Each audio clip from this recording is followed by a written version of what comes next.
नमस्कार। आइए आपकी कक्षा शुरू करते हैं। आपका बहुत बहुत स्वागत है। आज की कक्षा में हम जानेंगे कि भाषा के विविध रूप क्या हैं। जैसे कि हम जानते हैं कि सबसे पहले अगर हम बात करते हैं तो भाषा के विविध रूप तो 4 रूप होते हैं। एक राष्ट्रभाषा, मातृभाषा, राजभाषा और संपर्क भाषा। इन चारों भाषाओं में अंतर देखेंगे।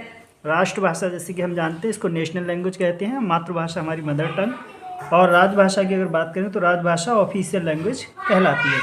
और साथ ही साथ अगर संपर्क भाषा की बात करें तो उसे लिंक लैंग्वेज कहते हैं। सबसे पहले राष्ट्रभाषा की बात करते हैं। तो राष्ट्रभाषा की अगर बात करें तो राष्ट्रभाषा उस भाषा को कहते हैं जिसको कि पूरे देश के लोगों की राष्ट्रीय अस्मिता की पहचान को दर्शाती हो या पूरे राष्ट्रीय अस्मिता की पहचान हो। और राष्ट्रीय अस्मिता क्या है? वहाँ की संस्कृति, उस देश की संस्कृति, उसका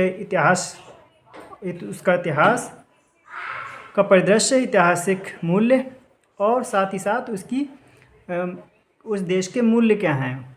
मूल्य का मतलब जो उसके आधारभूत ढांचा है उसमें उस भाषा का क्या योगदान है। तो राष्ट्रीय अस्मिता की पहचान होनी चाहिए, वही राष्ट्रभाषा कहलाती है। तो सबसे पहले यही है कि पूरे देश के लोगों की राष्ट्रीय अस्मिता की पहचान होनी चाहिए, उस भाषा को राष्ट्रभाषा कहेंगे। और राष्ट्रीय अस्मिता की बात करें तो संस्कृति, इतिहास और मूल्य जिसमें शामिल होंगे। जो भाषा जिनका मूल्यों का संवहन करेगी, मूल्यों को लेकर चल रही है, वही उसकी राष्ट्रभाषा कहलाएगी। दूसरा इसका बिंदु है राष्ट्र के गौरव और सम्मान का प्रतीक होनी चाहिए। जो भाषा है, जिस देश की राष्ट्रभाषा जो है वो उसके देश के का गौरव और सम्मान का प्रतीक होना चाहिए, अर्थात उसमें बहुत सारा इतिहास और संस्कृति का समावेश होना चाहिए। और तीसरी अगर बात करें तो राष्ट्रभाषा की, तो सबसे जो मुख्य बिंदु है कि देश के अधिक से अधिक लोग इसका प्रयोग करते हों। जैसे कि भारत की बात करें तो यहाँ पर सबसे अधिक हिंदी भाषा का प्रयोग करने वालों की संख्या सर्वाधिक है। तो ये 2 चीज़ें होनी चाहिए। एक तो राष्ट्रीय अस्मिता का प्रतीक होना चाहिए, राष्ट्रीय मूल्यों को लेकर चले, और साथ ही साथ अधिक से अधिक लोग उसका प्रयोग करें, तो राष्ट्रभाषा कहलाएगी। तो जैसा कि हम जानते हैं, भले ही संविधान में घोषित ना हो, लेकिन हमारी राष्ट्रभाषा हिंदी है। इस पर कई लोग विवाद करते हैं, कई बार कहते हैं कि राष्ट्रभाषा हिंदी घोषित नहीं है, लेकिन जो मूलभूत आवश्यकताएं हैं उसको हिंदी फुलफिल करती है, पूरा करती है, राष्ट्रीय गौरव को भी दर्शाती है। साथ ही साथ अधिक से अधिक लोग इस भाषा का प्रयोग करते हैं। तो इसलिए हमारी जो राष्ट्रभाषा है वो हिंदी भी है, हिंदी ही है। भले ही उसको संविधान में घोषित लिखित रूप में ना हो, लेकिन जो उसका पैरामीटर है, जो के बिंदु चाहिए, वो इसमें समाहित हैं। तो इस कारण से इसको राष्ट्रभाषा का दर्जा संविधान में घोषित हो जाएगा तो और अच्छी बात है, नहीं तो फिर भी हमारी हिंदी जो भाषा है वही पूरे राष्ट्र के गौरव को, इतिहास को, सम्मान को और लोगों के संस्कारों को लेकर चल रही है। तो ये राष्ट्रभाषा की बात हुई। दूसरी भाषा की अगर बात करें, मातृभाषा, मदर टंग, कौन सी भाषा कहलाएगी? तो मान लीजिए जो व्यक्ति, मातृभाषा वह भाषा है जो व्यक्ति की अस्मिता की पहचान कराती हो। मतलब व्यक्ति की अस्मिता का मतलब उसकी संस्कृति, इतिहास और उसके मूल्य।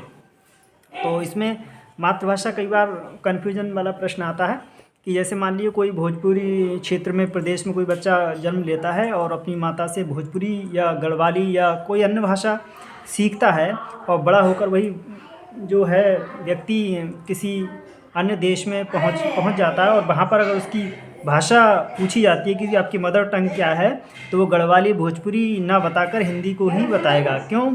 क्योंकि उसकी राष्ट्रीय अस्मिता, संस्कार, सभ्यता और मूल्यों को लेकर चलने वाली भाषा जो है वो कौन सी है? वो हिंदी है। तो इस कारण से मातृभाषा में कई बार कन्फ्यूजन हो जाता है, कई बार प्रश्न आता है उस तरह का। तो हम किसी अन्य देश में जाते हैं तो हमारी अस्मिता की पहचान हिंदी ही होती है, क्योंकि यहाँ की संस्कृति, संस्कार और मूल्यों और सब आपका प्रतिनिधित्व करने वाली जो भाषा है वो हिंदी ही होती है। तो इस कारण से हमारी मदर टंग जो है वो हिंदी कहलाती है। लेकिन बस ये है कि कोई व्यक्ति जिस भाषा में अपनी माता से जो चीज़ें सीखता है वो उसकी फर्स्ट लैंग्वेज कहलाएगी, ना कि मातृभाषा।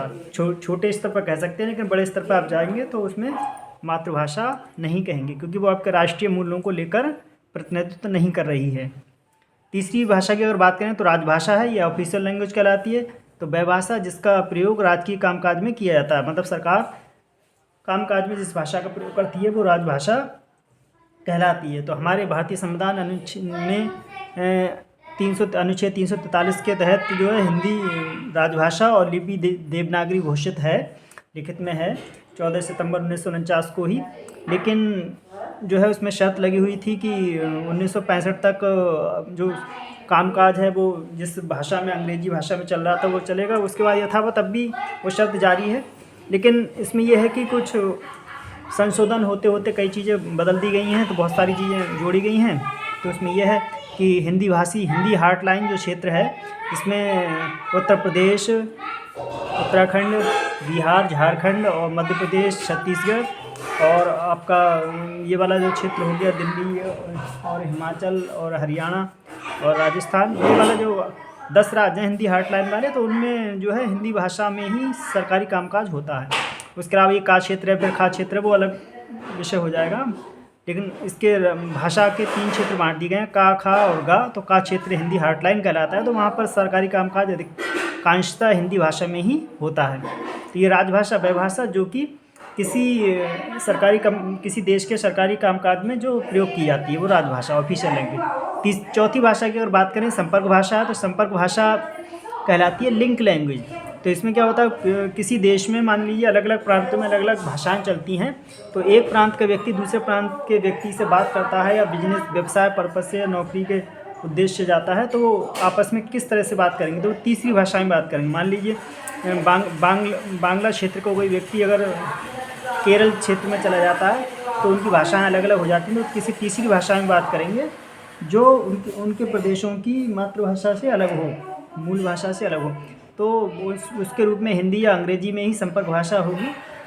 तो हमारे प्रदेश में अलग अलग राज्यों के व्यक्ति जब मिलते हैं, तो या तो वो हिंदी में बात करेंगे जो दोनों समझते हैं, या फिर अंग्रेजी में अपनी बातचीत को या अपने विचारों को व्यक्त करते हैं। तो आज की कक्षा में देखा राष्ट्रभाषा, मातृभाषा और राजभाषा और संपर्क भाषा। इसको सरल ढंग से मुख्य बिंदुओं को समझने की कोशिश की। आपको क्लास कैसी लगी हो बताइएगा। साथ ही साथ वीडियो पसंद आए वीडियो को लाइक कीजिए, सब्सक्राइब कीजिए, और मिलते हैं अगली कक्षा में। इन विषयों को और विस्तार से किसी अन्य कक्षा में देखेंगे। धन्यवाद।